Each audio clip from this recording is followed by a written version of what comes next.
Hello' everyone সকলোকে স্বাগতম জনাইছোঁ দ্য ক্লাছ টিচাৰ্ছলৈকে। আজি আমি মেথছৰ এনেকুৱা এটা চেপ্টাৰৰ বিষয়ে ডিছকাছ কৰিম যিটো প্ৰতিটো গভৰ্ণমেণ্ট এক্সামৰ কাৰণে বহুত বেছি ইম্পৰ্টেণ্ট। তাৰ লগতে APSC হৈ যাওক বা 6ৰ পৰা 12লৈকে বিভিন্ন জেগাত তোমালোকে কম্পাউণ্ড ইণ্টাৰেষ্ট আৰু চিম্পল ইণ্টাৰেষ্টৰ বিষয়ে পঢ়িবলৈ পাবা, যাক আমি অসমীয়াত ক'ব গ'লে সৰল সুদ আৰু চক্ৰবৃদ্ধি সুদ বুলি কওঁ। বহুত বেছি গুৰুত্বপূৰ্ণ, প্ৰতিটো এক্সামত ইয়াৰ বিষয়ে সুধি থাকে, এটা নহয় এটা প্ৰশ্ন ইয়াৰ পৰা আহে। তো আজি আমি চালি জাৰি চাম প্ৰথম যিটো পাৰ্ট আমাৰ, এই প্ৰথম পাৰ্টত আমি আজি চালি জাৰি চাম যে এই সুদ দুটাৰ মাজত ডিফাৰেঞ্চ কি, ইয়াৰ কেনেকুৱা ধৰণৰ প্ৰশ্ন আমাক সুধিব পাৰে। এনেকুৱাকৈ বিভিন্নটা পাৰ্ট আহিব মেথছত। চিষ্টেমেটিকেলি আমি এটা প্লেলিষ্ট আৰম্ভ কৰিম আৰু এই চিৰিজত পাৰ্ট বাই পাৰ্ট প্ৰতিটো চেপ্টাৰৰ 2, 3, 4টা পাৰ্ট এনেকৈ আহি আমি গোটেইখিনি মেথছৰ যিখিনি চিলেবাছ সেইখিনি কভাৰ কৰিবলৈ চেষ্টা কৰিম। তো আজি আমি প্ৰথমতে চাম চিম্পল ইণ্টাৰেষ্ট আৰু কম্পাউণ্ড ইণ্টাৰেষ্ট কি হয়। চিম্পল ইণ্টাৰেষ্ট, যাক আমি সৰল সুদ বুলি কওঁ, আৰু এটা আছে আমাৰ হাতত চক্ৰবৃদ্ধি সুদ মানে কম্পাউণ্ড ইণ্টাৰেষ্ট। এতিয়া চাওঁ, ডিফাৰেঞ্চটো ভালদৰে প্ৰথমতে বুজি লওঁ। আজিৰ ক্লাছত আমি মিনিংখিনি বুজি লওঁ, অৰ্থখিনি বুজি লওঁ যে চিম্পল ইণ্টাৰেষ্টৰ কি অৰ্থ আৰু কম্পাউণ্ড ইণ্টাৰেষ্টৰ কি অৰ্থ। চিম্পল ইণ্টাৰেষ্ট যদি চাওঁ, তাৰ আগতে মই এটা উদাহৰণৰ জৰিয়তে বুজাবলৈ চেষ্টা কৰিম যাতে তোমালোকে সহজত বুজিবা। ধৰি লোৱা তুমি যোন মোবাইলৰ আগত মোৰ ভিডিঅ' চাই আছা, তুমি মোৰ পৰা 10,000 টকা ধাৰে লৈছা, ঠিক আছে, 1,000 টকা এটা ধাৰে লৈছা। তো তুমি মোৰ পৰা 1,000 টকাটো ধাৰে লৈছা, ঠিক আছে। তো চিম্পল ইণ্টাৰেষ্টত যদি আমি প্ৰথমতে এই বস্তুটো বুজো যে তুমি মোৰ পৰা প্ৰিন্সিপাল কিমান ধাৰে লৈছা, 1,000 টকা এটা ধাৰে লৈছা। তুমি কৈছা যে ছাৰ মই আপোনাক 3 বছৰৰ পিছত এই সুদখিনি ঘূৰাই দিম, মানে আপোনাক পইচাখিনি ঘূৰাই দিম উইথ সুদ ইণ্টাৰেষ্ট, ঠিক আছে। তো টাইম পিৰিয়ড বা সময় তুমি কিমানৰ কাৰণে লৈছা, 3 ইয়াৰ্ছৰ কাৰণে লৈছা বা 3 বছৰৰ কাৰণে মোৰ পৰা লৈছা। মই সুধিলো তোমাৰ ঘৰত ধৰা ইমান এটা আৰ্থিক স্থিতি বা ইকনমিকেলি ইমান ষ্টেবল নহয়, তুমি মোক কৈছা যে বেছি দিব নোৱাৰো, 10% সুদ দিম, ঠিক আছে। তো ৰেট অফ ইণ্টাৰেষ্ট তুমি মোৰ পৰা কিমান লৈছা, ৰেট অফ ইণ্টাৰেষ্ট 10% পাৰ এনাম বা প্ৰতি বছৰে 10%কে তুমি লৈছা। আমি ট্ৰেডিশ্যনেল মেথডত প্ৰথমতে নকৰো, প্ৰথমতে আমি বুজি লম কেনেকৈ হয় ট্ৰেডিশ্যনেল মেথড। ইয়াৰ নেক্সট যিটো ক্লাছ আহিব তাত আমি ট্ৰেডিশ্যনেল মেথডক ৰিলেট কৰিম আমাৰ টেকনিক্সৰ জৰিয়তে। বাট আজিৰ এই ক্লাছটোত আমি জাষ্ট বুজি লওঁ চিম্পল ইণ্টাৰেষ্ট কি হয়, কম্পাউণ্ড ইণ্টাৰেষ্ট কি হয়। চোৱা, প্ৰিন্সিপাল 1,000, একদম ভয় খাব নালাগে। ট্ৰেডিশ্যনেল মেথডত নকৰাকৈ, ফৰ্মুলাত নবোৱাকৈ তোমালোকে আজি ক্লিয়াৰ হৈ যাব তোমালোকৰ যে চিম্পল ইণ্টাৰেষ্ট কি হয় আৰু কম্পাউণ্ড ইণ্টাৰেষ্ট কি হয়। চোৱা, প্ৰিন্সিপাল তুমি মোৰ পইচা লৈছা 1,000 টকা, 3 বছৰৰ মূৰত 3 বছৰৰ কাৰণে টাইম পিৰিয়ডৰ কাৰণে লৈছা। ৰেট অফ ইণ্টাৰেষ্ট প্ৰতি বছৰে তুমি 10% দিবা। যদি আমি চিম্পল ইণ্টাৰেষ্টত এই বস্তুটো চাওঁ, তেতিয়াহ'লে ফাৰ্ষ্ট ইয়াৰৰ পিছত তুমি কিমান দিব লাগিব, মোক 1,000 দিব লাগিব। বাট 1 বছৰৰ পিছত এই 10% যিটো সুদ, যিটো ইণ্টাৰেষ্ট, সেইটো ইয়াক লাগিবনে নাই, ক'ত, 1,000। তো কিমান লাগিল, 10% লাগিল কিহত, 1,000 তুমি মোৰ পৰা যিটো লৈছা। তো ইয়াক যদি আমি উলিয়াও 10% 1,000ত যদি আমি উলিয়াও, তেতিয়াহ'লে আমাৰ হাতত থাকিব কিমান, 10 10 গুণ 100। তো 100 টকা তুমি মোক প্ৰথম বছৰৰ পিছত সুদ দিব লাগিব। তেনেকুৱাকে দ্বিতীয় বছৰৰ পিছতো কি হ'ব, এই দ্বিতীয় বছৰটো সেম, যিহেতু ইয়াৰ নামেই চিম্পল ইণ্টাৰেষ্ট বা সৰল সুদ। তো যিটো তুমি মোৰ পৰা প্ৰিন্সিপাল লৈছিলা তাতেই 10%, 10%, 10%, 10%কে লাগি থাকিব প্ৰতি বছৰৰ পিছত। ছেকেণ্ড ইয়াৰত আকৌ 10% লাগিব 1,000ত, ঠিক আছে। ইয়াতো আকৌ ওলাব 100 rupees। তৃতীয় বছৰতো কি হ'ব জানানে নাই, যে 10% লাগিব, তোমাৰ ওলাব 100 rupees। তো 3 বছৰ যেতিয়া সমাপ্ত হৈ যাব, তুমি মোক কিমান দিব লাগিব, তুমি মোক দিব লাগিব যেটো এমাউন্ট তুমি মোক দিব লাগিব 3 বছৰৰ পিছত, সেইটো হ'ব আমাৰ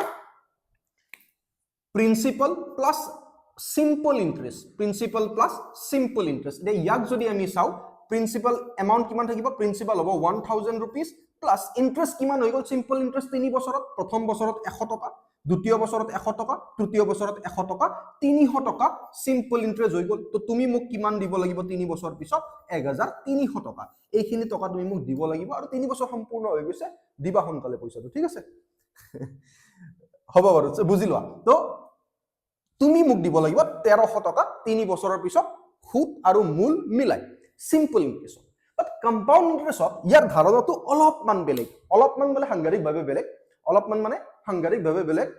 ধাৰাসাৰ পইচা দিব লাগে, ধন বুজি পালা, ধাৰাসাৰ দিব লাগে। কেনেকৈ দিব লাগে চোৱা, তুমি মোৰ পৰা ঠিক আছে প্ৰিন্সিপাল ইয়াতো লৈছা 1,000 rupees, ইয়াতো তুমি টাইম পিৰিয়ড 3 বছৰৰ কাৰণে লৈছা, 3 ইয়াৰ্ছৰ কাৰণে লৈছা, আৰু ৰেট অফ ইন্টাৰেস্ট ইয়াতো তুমি লৈছা 10% পাৰ এনাম,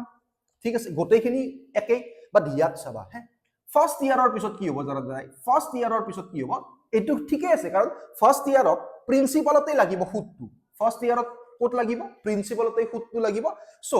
10% লাগিব ক'ত 10% লাগিব 1000 रुपीसত কিমান হৈ যাব 100 रुपीस আমি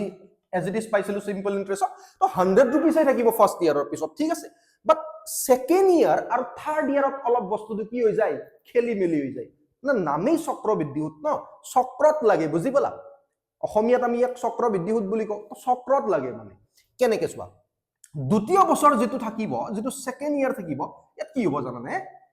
এই 1000 টকাটো লাগিবই এই 1000 টকাটো লাগিবই সিম্পল ইন্টাৰেষ্টত নৰমালি 1000 টকাতে লাগিছিল সেকেন্ড বছৰটো থাৰ্ড বছৰটো 1000 টকাতে লাগিছিল যিমান বছৰ থাকে সেই 1000 টকাতে লাগে সিম্পল ইন্টাৰেষ্টত কিন্তু কম্পাউণ্ড ইন্টাৰেষ্টত কি হৈ যায় প্ৰথম বছৰত হে 1000 টকাটো লাগে দ্বিতীয় বছৰত কি হৈ যাব জানানে 1000 টকাটো লাগিবই আৰু প্ৰথম বছৰৰ যেটো সুদ আছে 100 টকা ইয়াতো লাগিব বুজি পালা প্ৰথম বছৰৰ সুতটো লাগিব 100 টকা তো কিমান হৈ যাব 1000 যোগ 100 কিমান 10% কিহত লাগিব 1100ত লাগিব এটা 1100 যদি লগাও আমি কিমান পাম 10% into 1100 দুটা জিরো কাটি দিয়া কিমান থাকিল 110 টকা থাকিল 110 টকা থাকিল এতিয়া চাবা তৃতীয় বছৰত কি হ'ব জানানে নাই তৃতীয় বছৰত থাৰ্ড ইয়াৰত 10% কিহত লাগিব জানানে 1000 তো থাকিবই প্ৰথম বছৰৰ সুদ যেটো আছে 100 টকা আৰু দ্বিতীয় বছৰৰ যেটো সুদ আছে 110 টকা এই দুটাটো লাগিব মানে ইয়াকেই চক্ৰবৃদ্ধি সুদ বা কম্পাউণ্ড ইন্টাৰেষ্ট বুলি কয় যে প্ৰিন্সিপালটো লাগেই বাট বছৰ বছৰ বাগৰি যোৱাৰ পিছত সেই বছৰ বিলাকৰ যিমান সুদ আহে এই সুদ বিলাকক একেলগে কৰি তাতো লাগি যায় 10% ঠিক আছে সেই হিচাপত চাব গলে 10% তৃতীয় বছৰ কিমান লাগিব 1000 যোগ 100 যোগ 110 কিমান হ'ব 1100 1210 কিমান হ'ব 1210 ইয়াত হৈ যাব কিমান 10% into 1210 কৰি দিয়া 00 কাটা 121 টকা এতিয়া এই হিচাপত চাব গলে তুমি মোক কিমান দিব লাগিব 3 বছৰৰ পিছত principal plus CI compound interest বা চক্ৰবৃদ্ধি সুদ যদি চোৱা ইয়াক মই ওপৰত লিখিছো এমাউন্ট তুমি কিমান দিব লাগিব প্ৰিন্সিপাল কিমান থাকিব 1000 টকা থাকিব প্ৰিন্সিপাল যোগ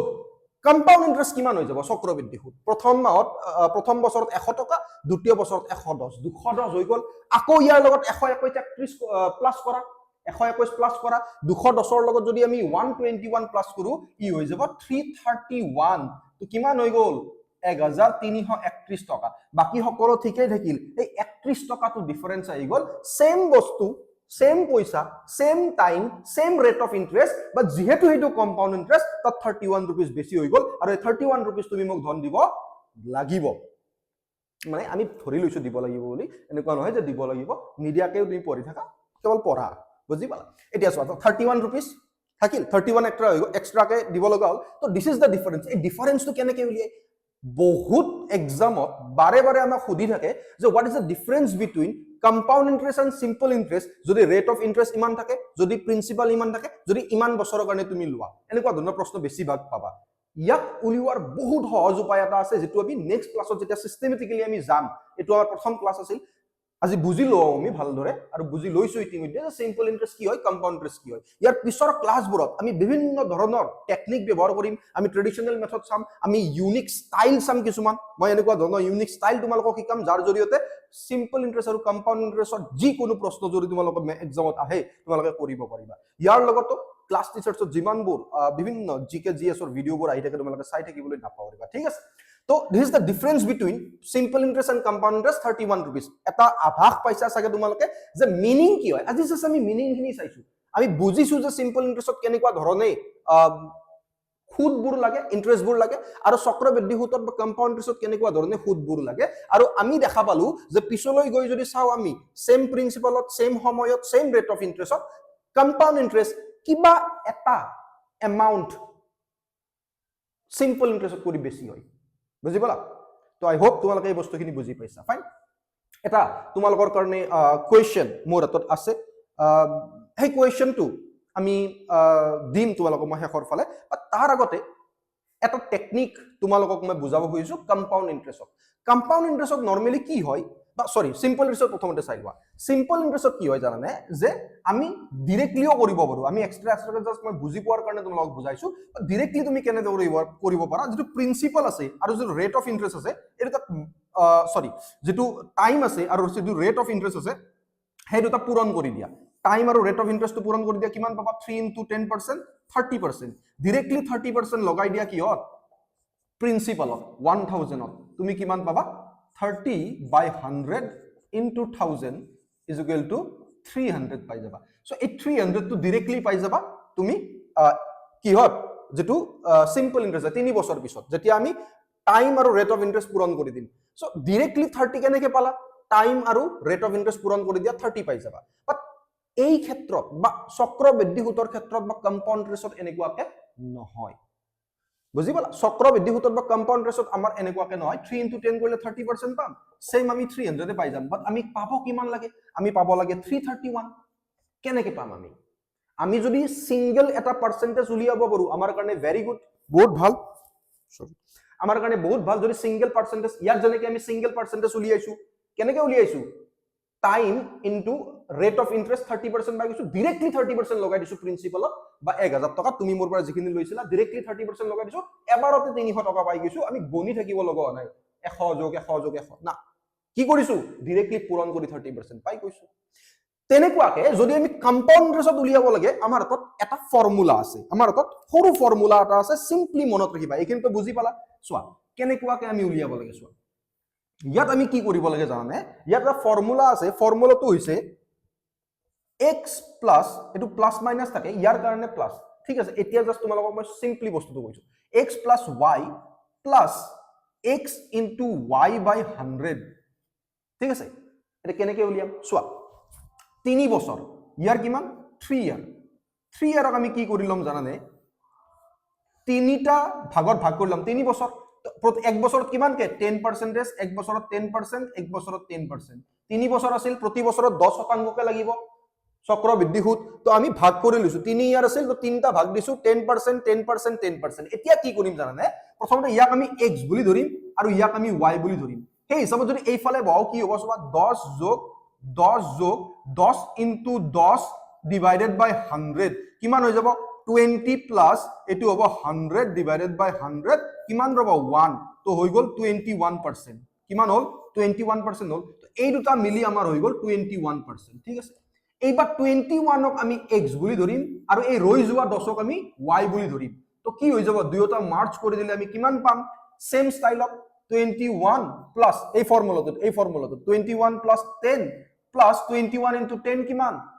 21 into 10 কিমান 21 into 10 হৈ যাব 210 কিমান 210 so 210 divided by 100 কৰি ললো কিমান হৈ গল 2.1% কিমান 2.1% তো 2.1% হৈ গল প্লাস কৰিলে 21 যোগ 10 31 যোগ 2.1% কিমান হৈ গল 33.1% এতিয়া তোমালোকে এটা বস্তু চাবা এই 33.1% ক এইখিনি বস্তু যদি হৈছে মই সিম্পলি মুছি দি আছো তো এই 33.1% ক আমি যেতিয়া ডাইৰেক্টলি মাল্টিপ্লাই কৰি দিম 1000 ৰ লগত 1000 টকা লৈছিলো সো 33.1% ইনটু 1000 যদি আমি কৰি দিও কিমান পাম 33.1 divided by 100 into 1000 যদি আমি কৰি দিও আমি পাই যাম 331 টকা সোয়া তো এই যেটো মই এই বস্তুটো বুজাব গৈছো যে আমি যদি সিঙ্গেল এটা পার্সেন্টেজ উলিয়াই লব পাৰো আৰু এই সিঙ্গেল পাৰ্সেন্টেজ বা সিঙ্গেল শতাংশটোকে যদি আমি প্ৰিন্সিপালৰ লগত পূৰণ কৰিলে ডাইৰেক্টলি আমি ইন্টাৰেস্টটো পাই যাও আমাৰ কাৰণে সহজ কিন্তু এই সিঙ্গেল ইন্টাৰেস্টটো উলিওৱা সিম্পল ইন্টাৰেস্টত বহুত সহজ কিন্তু চক্ৰবৃদ্ধি সুতত আমি এটা টেকনিক ইউজ কৰিব লাগিব নহলে আমাৰ এই সিঙ্গেল পাৰ্সেন্টেজ যাক আমি ডাইৰেক্টলি এবাৰেই প্ৰিন্সিপালৰ লগত পূৰণ কৰিলে যদি আমাৰ যেতিয়া আমাৰ যেটো ইন্টাৰেস্ট আছে এই ইন্টাৰেস্টটো যাতে ওলাই যায় তাৰ কাৰণে কম্পাউণ্ড ইন্টাৰেস্টত যেতিয়া আমি এই সিঙ্গেল পাৰ্সেন্টেজটো উলিয়াব যাম আমি এই ফৰ্মুলাটো ব্যৱহাৰ কৰিব লাগিব যেটো ফৰ্মুলাৰ বিষয়ে এই মাত্ৰ মই তোমালোকক কলো যে x plus y plus x into y divided by 100 this is the formula আৰু ইয়াৰ জৰিয়তে আমি এনেকুৱাকে ভাগ কৰি এক্সট্ৰাকে উলিয়াই লব পাৰো এবাৰ ভালদৰে চালে তোমালোকে এই যেটো টেকনিক আছে এটো বুজি পাবা আৰু এই যেটো ফৰ্মুলা আছে ধন এই ফৰ্মুলাটো নট অনলি কম্পাউণ্ড ইন্টাৰেস্টত বুলিয়ে নহয় তুমি এই ফৰ্মুলাটো ৰেচিঅ' প্ৰপৰ্চনত ইউজ কৰিব পাৰিবা, তুমি এই ফৰ্মুলাটো এজ প্ৰব্লেমছ অন এজত ইউজ কৰিব পাৰিবা, প্ৰব্লেমছ অন নাম্বাৰছত ইউজ কৰিব পাৰিবা, তুমি এই ফৰ্মুলাটো বিভিন্ন জেগাত ব্যৱহাৰ কৰিব পাৰিবা আৰু এই জেগাবোৰত যেতিয়া তোমালোকে ব্যৱহাৰ কৰিবা তেতিয়া তোমালোকে ইয়াৰ এনসাৰটো পাই যাবা। আমি লাহে লাহে যেতিয়া সিস্টেম আজি আৰম্ভ হৈছে আমাৰ, লাহে লাহে যেতিয়া এই বস্তুবোৰত যাম আমি, মেথছৰ কথা কৈ আছো স্পেচিয়েলি এজ বিকজ কালি মেডিভেল ইণ্ডিয়ান হিষ্ট্ৰীৰ ভিডিঅ' আহিব তোমালোকৰ, তো গোটেইখিনি একেলগে এটা জেগাত পাই যাবা। এক্সামৰ প্ৰিপাৰেশ্যন কৰি আছা, নিজে জানিব চেষ্টা কৰি আছা, কিবা বস্তু পঢ়িব খুজি আছা, তোমাৰ লগ বন্ধুক ক'ব খুজি আছা, নিশ্চয় তোমালোকে এবাৰ ৰিফাৰ কৰিব পাৰিবা। টেলিগ্ৰাম চেনেলত জইন হোৱা, ধন ছাৰ বুলি আছে, অলমষ্ট 12,000 ষ্টুডেণ্টছ আছে, তাত ক্লাছৰ আপডেটবোৰ পাই থাকিবা। তো ক্লাছ টিচাৰ্ছত যিটো টেলিগ্ৰাম চেনেল আছে তাৰো লিংকটো তলত প্ৰভাইড কৰি দিয়া হ'ব, তাতো তোমালোকে জইন কৰিবলৈ নাপাহৰিবা। মই ভাবো যে তোমালোকৰ আজি চিম্পল ইণ্টাৰেষ্ট আৰু কম্পাউণ্ড ইণ্টাৰেষ্টৰ যিটো ডিফাৰেঞ্চ, যে কি হয় চিম্পল ইণ্টাৰেষ্ট, কেনেকে লাগে চিম্পল ইণ্টাৰেষ্ট বা কম্পাউণ্ড ইণ্টাৰেষ্ট কেনেকে লাগে, এই যিটো ডিফাৰেঞ্চ এইটো হয়তো তোমালোকে আজি সহজত বুজি পাইছা। আৰু নেক্সট ক্লাছবোৰত আমি systematically part 1, part 2, part 3, part 4 এনেকে আমি গোটেই চেপ্টাৰটো কমপ্লিট কৰিম, আকৌ এটা নতুন চেপ্টাৰ আমি আৰম্ভ কৰিম। এনেকে আমি এক্সামৰ আগলৈকে তোমাৰ গোটেই বস্তুখিনি ক্লিয়াৰ কৰিবলৈ চেষ্টা কৰিম। আৰু পিছলৈ ক্লাছ চাই থাকিবৰ কাৰণে টেলিগ্ৰাম চেনেলত জইন হৈ যাবা, ক্লাছ টিচাৰ্ছক ছাবস্ক্ৰাইব কৰি ল'বা, লাইক এটা কৰিবা ভিডিঅ'টো, কাৰণ একদম কষ্ট হৈছে। কষ্টটো এই কাৰণে হৈছে, দিনৰ দিনটো ক্লাছ কৰি আকৌ তোমালোকৰ কাৰণে ক্লাছ কৰি আছো, তো হয়তো বহুত দিন মই ইউটিউবত নাছিলো এনেকুৱাকে